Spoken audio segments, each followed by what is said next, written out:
Hello बच्चों, welcome to our classes. मैं कुशवंत मिश्रा। आज हम लोग डिस्प्लेसमेंट रिएक्शन का क्लासिफिकेशन पढ़ने वाले हैं। आज हम लोग देखेंगे कि डिस्प्लेसमेंट रिएक्शन को हम लोग जनरली 3 भाग में क्लासिफाई करेंगे।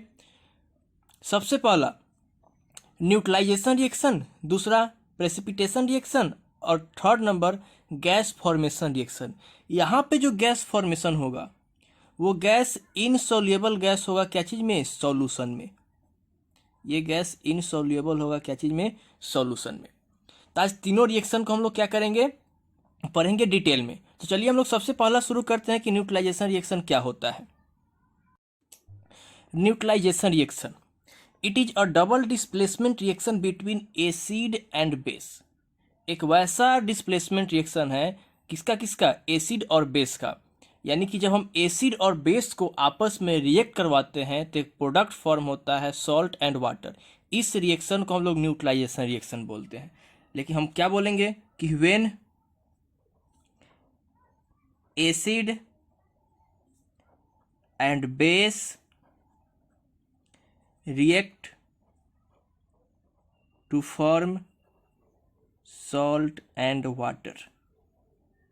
सॉल्ट एंड वाटर, इस रिएक्शन को हम लोग क्या बोलते हैं? न्यूट्रलाइजेशन रिएक्शन बोलते हैं।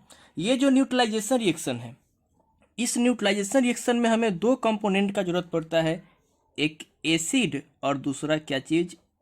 बेस। यानी कि जब एसिड और बेस रिएक्ट करता है तो सॉल्ट बनता है और साथ में क्या चीज? वाटर का फॉर्मेशन होता है।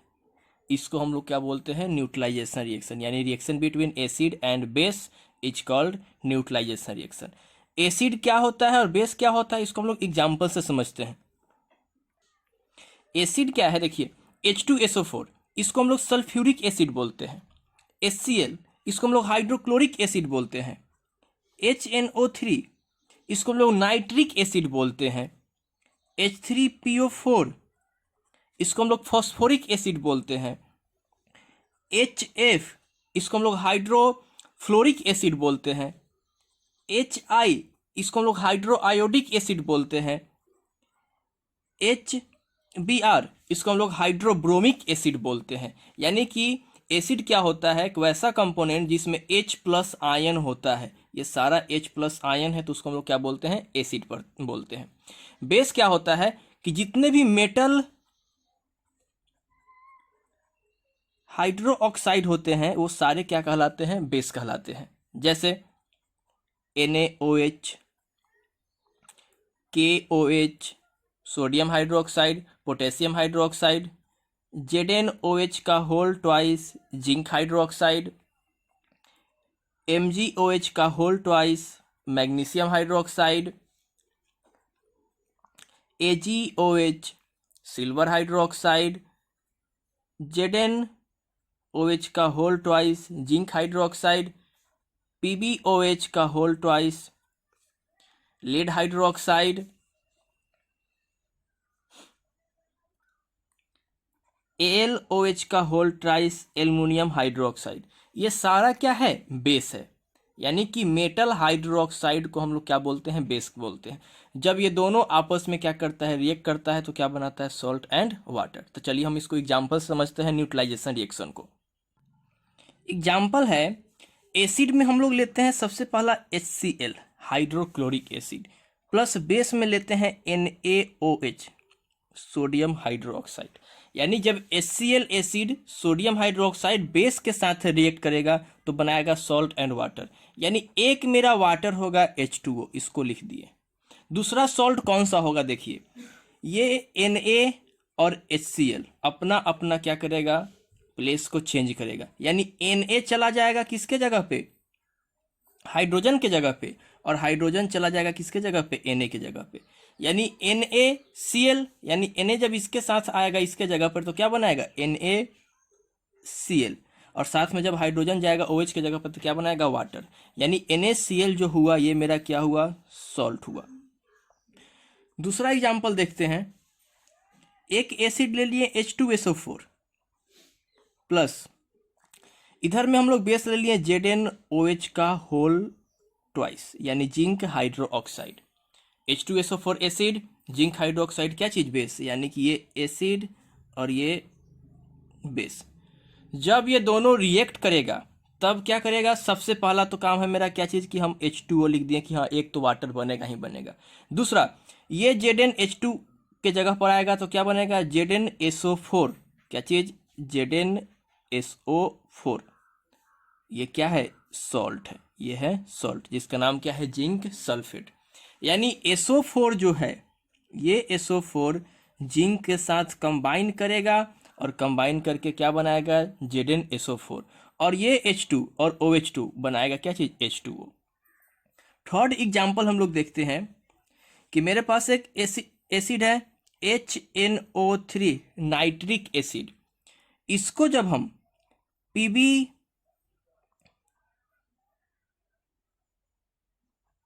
का होल ट्वाइस के साथ जब हम लोग रिएक्ट करवाते हैं, यानी ये बेस और ये क्या चीज़? एसिड। PbOH मतलब लीड हाइड्रो ऑक्साइड। तब क्या होगा? H चला जाएगा Pb की जगह पे और Pb चला जाएगा H की जगह पर। तो क्या बनाएगा? एक तो आपका वाटर का फॉर्मेशन होगा ही होगा। दूसरा, Pb इसके जगह पर आएगा तो क्या बनाएगा? Lead nitrate. तो लेड नाइट्रेट का फॉर्मूला क्या होता है? PbNO3 का होल ट्वाइस। PbNO3 का होल ट्वाइस का मतलब क्या है? Lead nitrate. ये क्या है? सॉल्ट है। और एग्जाम्पल हम लोग देखते हैं। चौथा नंबर हम लोग एग्जाम्पल देखते हैं कि मान लीजिए मेरे पास एसिड है H3PO4। इसको फॉस्फोरिक एसिड बोलते हैं। इस फॉस्फोरिक एसिड को हम लोग कंबाइन कराएंगे एल्युमिनियम हाइड्रो ऑक्साइड के साथ। तब क्या बनेगा? ये एल्युमिनियम चला जाएगा H के जगह पर तो क्या बनेगा? Aluminium phosphate. Aluminium phosphate AlPO4 और साथ में क्या चीज़? वाटर। यानी हर एक केस में मेरा क्या चीज़ का फॉर्मेशन होगा? वाटर का फॉर्मेशन होगा। और यहाँ पे जो बन रहा है वो क्या है? आपका सॉल्ट बन रहा है। एक और एग्जांपल हम लोग देखते हैं कि हमारे पास कोई एसिड है H2SO4 यानी सल्फ्यूरिक एसिड। इस सल्फ्यूरिक एसिड को हम फिर से एल्युमिनियम हाइड्रो ऑक्साइड के साथ रिएक्ट करवाएंगे। AlOH का होल ट्राइस यानी क्या चीज़? Aluminium hydroxide. तब क्या बनेगा? ये एल्युमिनियम इसके जगह पर आ जाएगा H2 के जगह पर, यानी क्या बनेगा? Al और SO4 मिलकर एल्युमिनियम सल्फेट। तो एल्युमिनियम सल्फेट का फॉर्मूला क्या होता है? देखिए, एल और सल्फेट। एल का वैलेंसी 3, सल्फेट का 2। जब क्रॉस मल्टीप्लाई करेंगे तो Al2 के साथ मल्टीप्लाई होगा तो Al2 SO4 के साथ क्या मल्टीप्लाई होगा? 3, यानी SO4 का होल ट्राइस। तो क्या बनेगा? Al2 SO4 का होल ट्राइस और साथ में क्या चीज़? वाटर। यानी ये क्या है? आपका सॉल्ट है। तो इस रिएक्शन को हम लोग क्या बोलते हैं? Neutralization reaction. मतलब कि वैसा रिएक्शन जिसमें एसिड और बेस कंबाइन करता है, सॉल्ट और वाटर का फॉर्मेशन करता है, तो उसको हम लोग क्या बोलते हैं? Neutralization reaction. सेकेंड रिएक्शन है मेरा डबल डिस्प्लेसमेंट रिएक्शन का सेकेंड पार्ट है प्रेसिपिटेशन रिएक्शन। प्रेसिपिटेट का मतलब क्या होता है? कि वैसा सब्सटेंस जो इनसॉल्युबल है क्या चीज़ में? सॉल्यूशन में। तो प्रेसिपिटेशन रिएक्शन क्या होता है? A double displacement reaction in which precipitate is form. यानी कि वैसा डिस्प्लेसमेंट, डबल डिस्प्लेसमेंट रिएक्शन जिसमें प्रेसिपिटेट का फॉर्मेशन होता है, तो उसको हम लोग क्या बोलते हैं? Precipitation reaction. प्रेसिपिटेट क्या होता है? अगर हम लोग बात करें प्रेसिपिटेट का, तो प्रेसिपिटेट है it is the formation of solid in a solution which is insoluble in solution. यानी एक सॉलिड का फॉर्मेशन है रिएक्शन के दौरान क्या चीज़ में? सॉल्यूशन में, जो उसमें क्या होता है? इनसॉल्युबल होता है। उसको हम लोग क्या बोलते हैं? प्रेसिपिटेट बोलते हैं। इस प्रेसिपिटेट को पीपीटी से भी इंडिकेट करते हैं। फॉर्मेशन ऑफ प्रेसिपिटेट यानी कंपाउंड को हम लोग कैसे पहचानेंगे कि वो क्या चीज़ है? प्रेसिपिटेट है। उसके लिए एक हम लोग वीडियो बनाए हैं, तो उस वीडियो को देख लीजिएगा। तो टोटल हम लोग रूल पढ़ लेंगे कि प्रेसिपिटेट का फॉर्मेशन कैसे होता है और कैसे आइडेंटिफाई करते हैं कि वो क्या है? प्रेसिपिटेट है। प्रेसिपिटेशन रिएक्शन में हमें क्या करना है? डबल डिस्प्लेसमेंट रिएक्शन करना है, जिसमें से क्या होगा? एक प्रोडक्ट जो फॉर्म होगा, उस प्रोडक्ट में एक सॉलिड सब्सटेंस होगा जो इनसॉल्युबल होगा क्या चीज़ में? सॉल्यूशन में। एग्जाम्पल से हम लोग समझते हैं। जैसे कि हमारे पास है एक AgNO3 सिल्वर नाइट्रेट। ये है एक्वस फॉर्म प्लस NaCl ये भी है एक्वस, यानी एक्वस और एक्वस ये दोनों जब आपस में क्या करेगा, रिएक्ट करेगा, तब क्या होगा, डबल डिस्प्लेसमेंट होगा। Na चला जाएगा Ag के जगह पे और Ag चला जाएगा Na के जगह पर, तो क्या बनाएगा, AgCl और साथ में NaNO3। अब AgCl जो है ये है सॉलिड और ये है एक्वस, यानी इस सॉल्यूशन में AgCl क्या है, सॉलिड फॉर्म में है, यानी ये क्या होगा, प्रेसिपिटेट होगा, यानी PPT होगा। ये इनसॉल्युएबल है किसमें, NaNO3 में। Second equation BaCl2 barium chloride और साथ में कॉपर सल्फेट CuSO4, ये दोनों एक्वस फॉर्म में है, ये दोनों एक्वस फॉर्म में। जब इस दोनों का हम लोग क्या करते हैं, रिएक्शन करवाते हैं, तो इस रिएक्शन के दौरान क्या होगा, ये अपना अपना आयन एक्सचेंज करता है, तब क्या बनाता है, BaSO4 और साथ में CuCl2।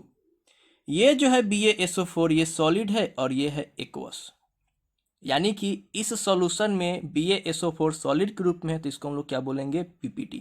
यानी इस रिएक्शन के दौरान प्रेसिपिटेट का फॉर्मेशन हो रहा है, इसलिए इसको हम लोग क्या बोलेंगे, प्रेसिपिटेशन रिएक्शन बोलेंगे।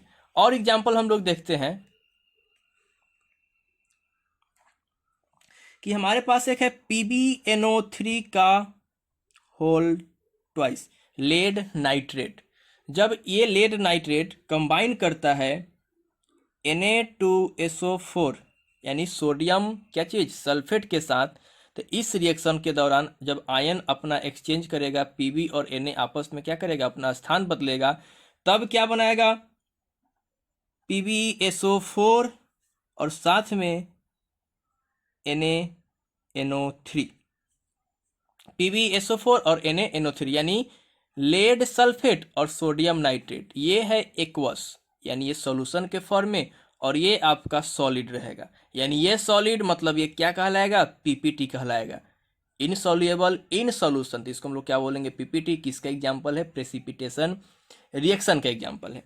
और एग्जांपल हम लोग देखते हैं कि मान लेते हैं कि मेरे पास है एक CuSO4 कॉपर सल्फेट, ये एक्वस फॉर्म में, प्लस H2S, ये भी क्या है, एक्वस फॉर्म में। जब ये दोनों आपस में क्या किया, कंबाइन किया, तब क्या बनेगा, Cu के साथ S कंबाइन होगा, तो क्या बनेगा, CuS, और साथ में H2 के साथ क्या कंबाइन होगा, SO4, यानी H2SO4। ये रहेगा एक्वस फॉर्म, और ये क्या चीज फॉर्म में रहेगा, सॉलिड फॉर्म में, यानी इसको हम लोग क्या बोलेंगे, PPT बोलेंगे, यानी ये क्या है, प्रेसिपिटेट है। तो ये क्या चीज का एग्जांपल था, प्रेसिपिटेशन रिएक्शन, यानी कि वैसा डिस्प्लेसमेंट रिएक्शन जिसमें प्रेसिपिटेट का फॉर्मेशन होता है, तो उसको हम लोग क्या बोलते हैं, प्रेसिपिटेशन रिएक्शन बोलते हैं। ये सारा क्या है, प्रेसिपिटेट यानी सॉल्युएबल है, जो इस क्या चीज में, इस एक्वस सॉल्यूशन में क्या है, इनसॉल्युएबल है, सॉलिड फॉर्म में है, तो उसको हम लोग क्या बोलते हैं, प्रेसिपिटेट रिएक्शन। थर्ड है गैस फॉर्मेशन रिएक्शन, यानी थर्ड डबल डिस्प्लेसमेंट रिएक्शन का टाइप है गैस फॉर्मेशन रिएक्शन। इसमें जो गैस फॉर्म होता है वो इनसॉल्युएबल गैस होता है, यानी उस सॉल्यूशन में ये गैस क्या होगा, इनसॉल्युएबल होगा। तो हम लोग देखते हैं इसको क्या होता है। A double displacement reaction should also occur if an insoluble gas is form, यानी किसी किसी कंडीशन में डबल डिस्प्लेसमेंट रिएक्शन में इनसॉल्युएबल गैस का भी क्या होता है, फॉर्मेशन होता है। तो उसको हम लोग एक अलग टाइप दे दिए हैं, क्या चीज, गैस फॉर्मेशन रिएक्शन, जिसमें गैस क्या है, इनसॉल्युएबल है। सबसे पहले हम लोग देख लेते हैं कि कौन कौन गैस सॉल्युएबल होता है वाटर में। तो HCl, NH3 आर सॉल्युएबल इन क्या चीज, वाटर। SO2 भी होता है, सल्फर डाइऑक्साइड भी होता है। दूसरा हम लोग देखते हैं H2S, CO2, H2 are not soluble in water, यानी ये गैस वाटर में क्या है, इनसॉल्युएबल है, सॉल्युएबल नहीं है। तो इसी को फॉर्मेशन हम लोग देखेंगे क्या चीज़ में, गैस फॉर्मेशन रिएक्शन में। एग्जाम्पल से देखते हैं। इसको समझने के लिए हमें सबसे पहले सल्फाइड सॉल्ट लेना है। सल्फाइड सॉल्ट प्लस एसिड, जब ये दोनों रिएक्ट करता है तो एक सॉल्ट बनाता है और दूसरा इनसॉल्युबल गैस जो कि H2S। ये इनसॉल्युबल गैस है क्या चीज़ में, इस सॉल्ट में। ये जो सल्फाइड सॉल्ट होगा उसको हम लोग जनरली लेते हैं मेटल सल्फाइड, मेटल सल्फाइड, और साथ में क्या चीज़, एसिड। तो क्या बनाता है, सॉल्ट बनाता है और साथ में क्या चीज़, H2S। ये गैस फॉर्मेशन होता है। ये गैस इनसॉल्युबल होता है। एग्जाम्पल देखते हैं। मेटल सल्फाइड, तो मेटल सल्फाइड में हम लोग सबसे पहला ले लिए जिंक सल्फाइड यानी ZnS। इस जिंक सल्फाइड को कोई भी एसिड, तो एसिड ले लिए HCl, हाइड्रोक्लोरिक एसिड। जब ये रिएक्ट करता है तो जिंक चला जाता है किसके जगह पे, H के जगह पे, और H चला आता है जिंक के जगह पे, यानी डबल डिस्प्लेसमेंट होता है। तो क्या बनाता है, जिंक क्लोराइड और साथ में क्या चीज, H2S गैस। ये गैस इनसॉल्युबल है, तो ये क्या चीज है, फॉर्मेशन ऑफ गैस हुआ इनसॉल्युबल गैस, किसके कारण से, डबल डिस्प्लेसमेंट रिएक्शन के कारण से।